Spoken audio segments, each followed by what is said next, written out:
The craziest part about the whole thing wasn't that she called the cops over barbecue smoke. It was the look on her face when she realized the black man she'd been trying to humiliate all summer was quietly related to the one person in town she could not bully.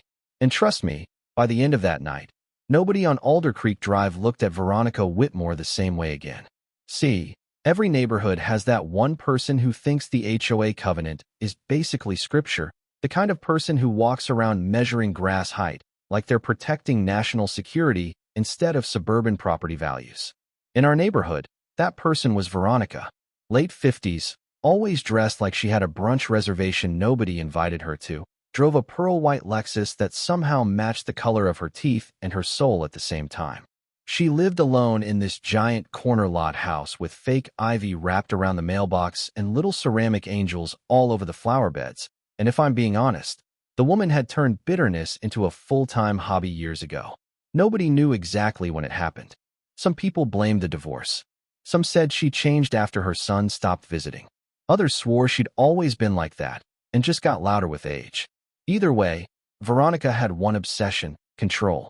She wanted the street quiet, predictable, polished, sterile, like one of those fake neighborhoods in pharmaceutical commercials where nobody sweats and everybody waves the exact same way. Then the Carter family moved in next door, and suddenly her little kingdom started feeling different. Andre Carter wasn't loud by nature, which honestly made the situation even sadder. Dude was one of the calmest human beings I've ever met.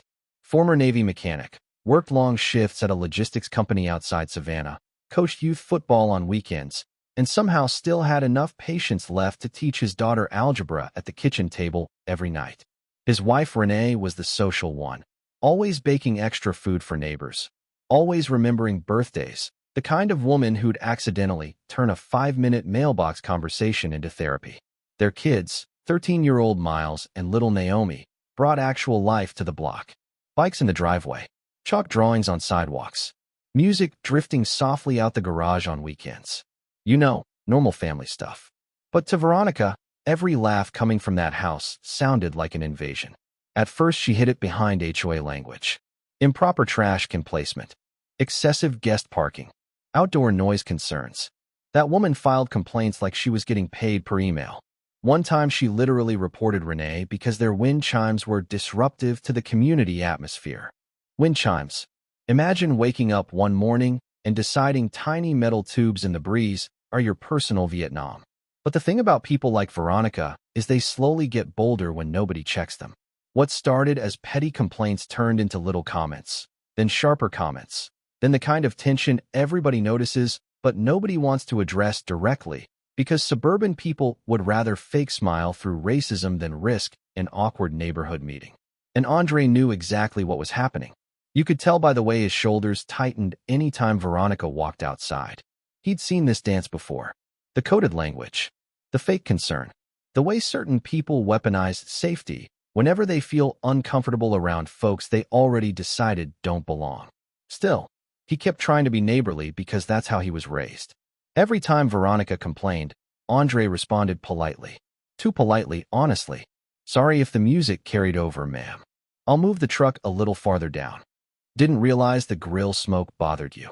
Renee used to tell him, baby, you apologize to that woman more than she apologizes to gravity. And she wasn't wrong. But Andre always said the same thing. I'm not giving her a reason. See, that sentence right there tells you everything about how some people move through the world. Because when you grow up learning one wrong reaction can become the headline instead of the harassment that caused it. You learn how to swallow disrespect quietly. That Saturday evening started innocent enough. End of August, humid as hell. One of those Georgia sunsets where the sky turns orange like somebody spilled bourbon across the clouds. Andre had family over because his cousin Daryl just got promoted at work, and honestly, they were celebrating the way most Southern families celebrate anything: meat, music, and folding chairs. The backyard smelled incredible. Slow-smoked ribs, grilled peaches, bourbon glaze caramelizing over open flame. Man, if heaven got a waiting room, I'm pretty sure it smells exactly like that. Renee had old-school R&amp. Be playing low through a Bluetooth speaker while Naomi chased fireflies with her cousins barefoot across the grass. Andre stood at the grill wearing an old Savannah State t-shirt, laughing while Daryl argued that he still couldn't cook ribs properly. Boy, these ribs dry as a church fundraiser, Daryl joked. Andre pointed the tongs at him. You still ate 4 of them, though. Everybody laughed. It was warm, loud in the comfortable family way, alive. Then right around sunset, the mood shifted. Veronica stepped out onto her back patio, holding a wine glass like she was entering a courtroom drama. You ever meet somebody who somehow manages to look offended before anybody even speaks? That was Veronica. She stood there staring over the fence for several long seconds, lips tight, eyes scanning the yard like she was collecting evidence for a war crimes tribunal instead of looking at kids eating popsicles. Renee noticed her first and muttered quietly, Lord, here we go. Andre exhaled slowly under his breath because deep down he already knew this wasn't going to end peacefully. Veronica finally spoke. Do you people ever stop? The entire backyard got quiet so fast you could suddenly hear the cicadas again. Daryl sat back slowly in his chair. Renee folded her arms. Andre turned around calmly, still holding his tongs. Evening, Veronica. Don't evening me, she snapped immediately. Every weekend it's noise, smoke, traffic. This neighborhood used to be peaceful before your family moved in. There it was. Not hidden, not coded, just sitting out in the open now. Andre glanced around the yard, almost like he was checking if maybe he missed the chaos she was talking about. His son Miles was literally helping Naomi roast marshmallows. Renee's aunt was asleep in a lawn chair snoring softly. The loudest thing back there was probably Daryl chewing potato chips too aggressively. We're just having dinner, ma'am, Andre said calmly. Veronica laughed coldly. Dinner? Is that what this is? She waved toward the grill dramatically. The smoke is disgusting. My entire house smells like grease. Daryl whispered under his breath. Lady acting like oxygen personally attacked her. Renee elbowed him before he made things worse. But Veronica wasn't done. Not even close. You could tell this speech had been building inside her for months. Ever since you people moved in, property values on this street have dropped. Nobody respects quiet hours anymore, and honestly, she paused there just long enough to make everybody uncomfortable. Some neighborhoods just aren't meant to change this much. Boom. There it was. The sentence everybody heard clearly, even though she never technically said the ugliest part out loud. Naomi stopped chasing fireflies and looked up at her dad confused. Miles lowered the marshmallow stick slowly. And Andre? Man, I still remember the look on his face because it wasn't anger first. It was disappointment. Like he already knew exactly what she thought about them, but still hoped maybe he was wrong. He set the tongs down carefully and walked a little closer to the fence. Veronica, he said quietly, we've tried real hard to be respectful neighbors. Respectful? She scoffed. You call this respectful? Nobody here has bothered you. Your existence bothers me at this point. Silence. Heavy silence. Daryl stood up instantly. Nah. Andre held a hand up without even looking back. Not because he wasn't angry. Because he was. But because men like Andre spend their entire lives calculating consequences before reactions. Veronica saw that restraint too, and weirdly enough, it almost made her more aggressive. That's the thing about bullies sometimes. Calm people frustrate them because calm people refuse to perform the villain role they already wrote for them. Veronica took another sip of wine, then reached into her pocket for her phone. You know what? I'm done arguing. I'll let the police handle it.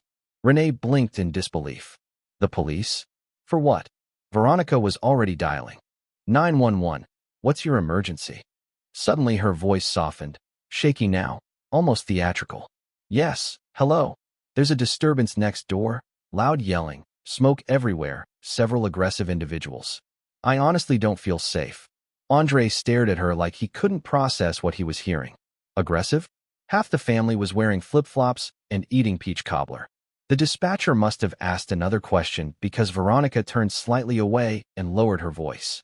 You'll understand when officers arrive. And right there, standing beside his smoker while his children watched a woman call the police on their family for existing too loudly, something inside Andre shifted. Not explosive anger. Worse, exhaustion. The kind that settles deep in your chest when you realize no matter how calm, polite, or successful you become, somebody somewhere will still look at your backyard cookout and see danger. Renee walked closer to him quietly. Baby, Andre rubbed his forehead once and forced himself to breathe slowly. Take Naomi inside for a minute. Are we in trouble? Naomi asked softly. Andre knelt down beside her, smiling even though his eyes looked tired now. No, sweetheart. Some people just get scared when they see other folks happy.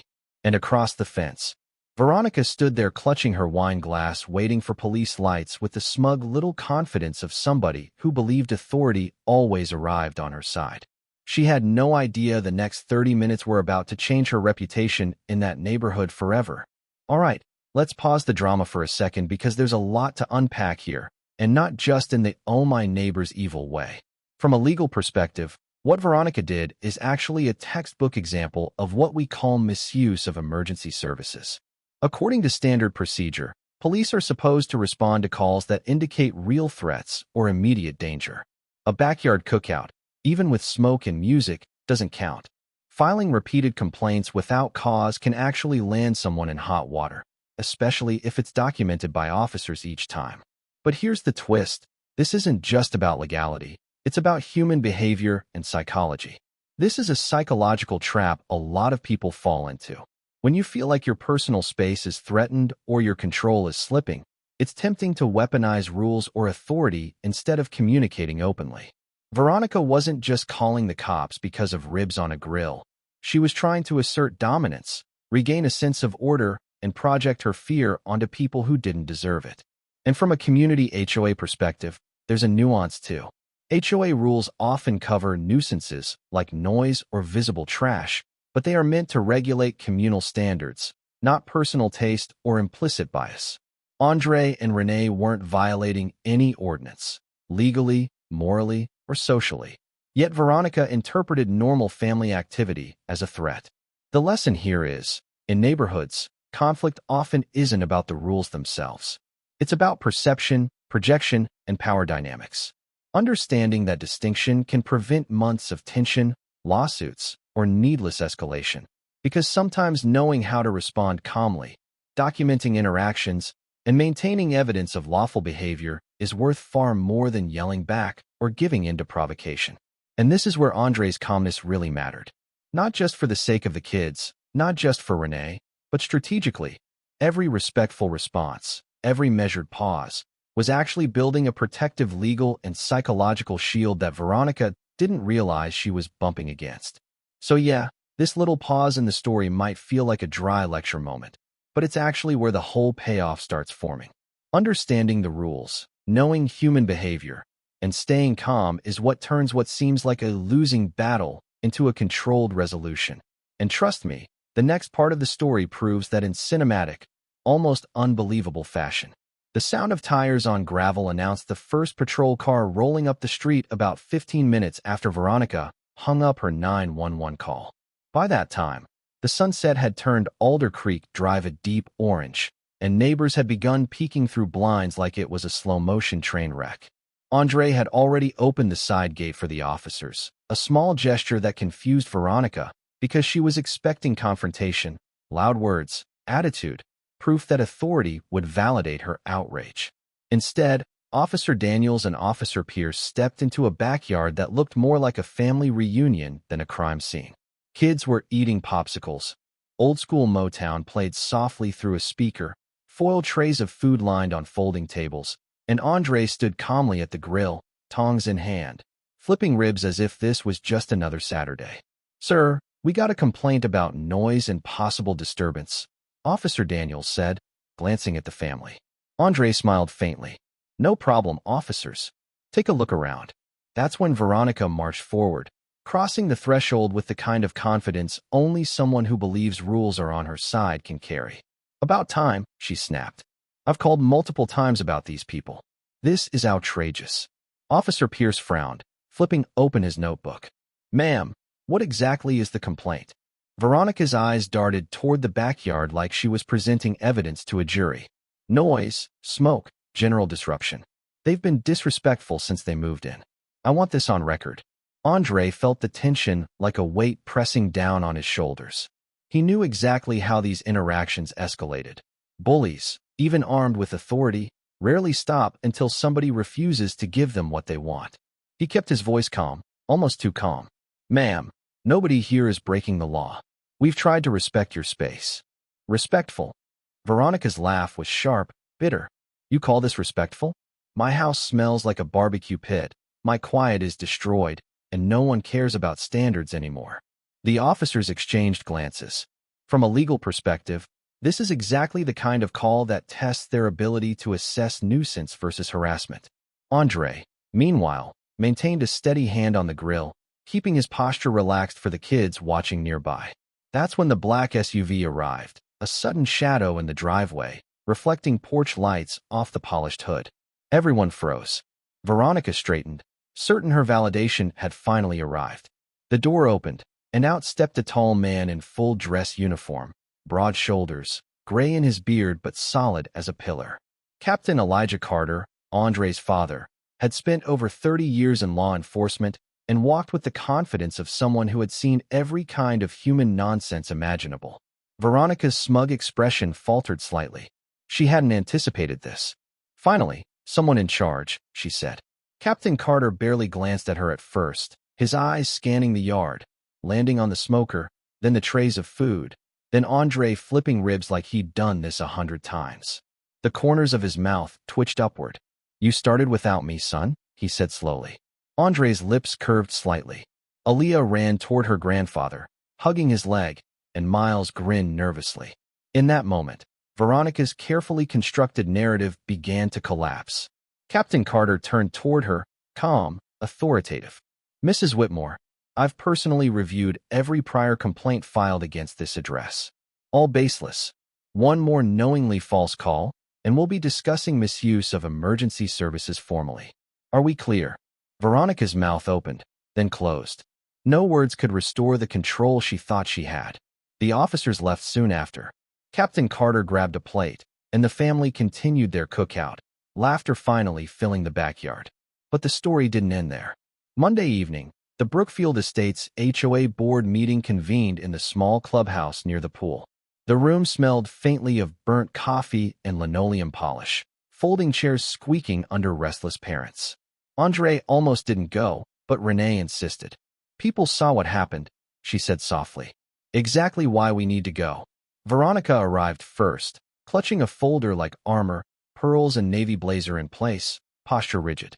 She addressed the board, her voice steady. Over the last 2 years, the community standards have declined. Noise complaints, parking violations, property presentation. Some residents simply do not share the values this neighborhood was built on. The room fell silent. Then, slowly, neighbors began speaking up. Evelyn Parker, a longtime resident, stood firmly. "That's enough, Monica. You complained when the Hernandez family moved in because they spoke Spanish. You complained about the Patels' cooking smells. And now the Carters." Other neighbors followed, the Wileys, the Patels, the Hendersons, citing acts of kindness, community service, help with fences, babysitting, food drives. The tide turned. Veronica's narrative unraveled in front of everyone. She gathered her papers quickly, jaw tight, and stormed out. The room exhaled collectively, some relief, some shock. Andre sat quietly, the weight of vindication tempered by years of quiet endurance. Outside, life returned to normal, yet the lesson lingered. Calm, evidence, patience, and community support can counteract hostility in ways that immediate confrontation often cannot. The house remained peaceful, the family continued their routines, and even a month later, a small envelope appeared under the Carters' welcome mat with a note from Veronica. It read simply, "I think I forgot how to live around people after my husband died. That's not your burden to carry. I'm sorry for some of the things I became." No signature, no drama, just acknowledgement. Andre folded the note, tossed another log into the smoker, and watched sparks drift into the night sky. Peace had returned, but it was complicated, proof that real-life justice and closure are often messy, imperfect, and strangely human. Sitting on that back porch later that night, Andre watched the smoke curl into the warm Georgia air and thought about everything that had happened, and the truth hit him hard. Life doesn't hand out neat endings. People like Veronica aren't villains in the comic book sense. They're people trapped in fear, loneliness, or frustration, and sometimes that spills over in ways that hurt others. The lesson here is, empathy doesn't excuse cruelty, but understanding motivation helps you respond wisely instead of reacting blindly. From a legal perspective, knowing your rights and documenting interactions keeping receipts of baseless complaints, staying calm when confronted. That's what protects families, not shouting matches or letting anger take control. And this is a psychological trap a lot of neighbors fall into, thinking that confrontation or immediate retaliation is the only way to regain control. Sometimes the real power comes from patience, presence, and the support of your community. Andre realized that the victories weren't dramatic fireworks. They were quiet, subtle, almost invisible. The officers leaving without a citation, the HOA neighbors speaking up, Captain Carter's calm authority. Those were the moments that mattered. And yet, he also realized something else. Even when justice seems to prevail, the emotional weight lingers. Years of small slights, assumptions, and microaggressions don't vanish overnight. The Carters had survived Veronica's bitterness, yes, but the neighborhood itself had been forced to confront uncomfortable truths about judgment, power, and empathy. The takeaway for anyone watching this is multi-layered. First, know your rights. Second, measure your response, especially when you're dealing with people motivated by control rather than reason. Third, community matters. Having allies who speak up at the right moment can make the difference between escalation and resolution. And finally, never underestimate the quiet power of human decency. Simple kindness, patience, and staying calm under pressure is often more effective than outrage. Now, I want to hear from you. If you were living on Alder Creek Drive, whose side would you take? The neighbors trying to enforce rules and standards, or the family simply living their life, flipping ribs and letting kids play? Do you think Veronica was a victim of grief and loneliness, or did she cross a line that should have had real consequences sooner? Drop your thoughts in the comments. Share stories if you've ever had a neighbor drama that changed how you see people, or how you navigate rules and boundaries in your community. And remember, these aren't just stories for entertainment. They're reflections of real human behavior, legal boundaries, and the subtle dynamics that make living in a neighborhood both challenging and rewarding.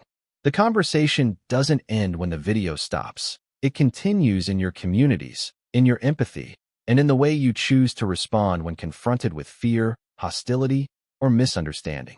So, think about it, share your perspective, and let's keep learning from the messy, human stories happening around us every single day.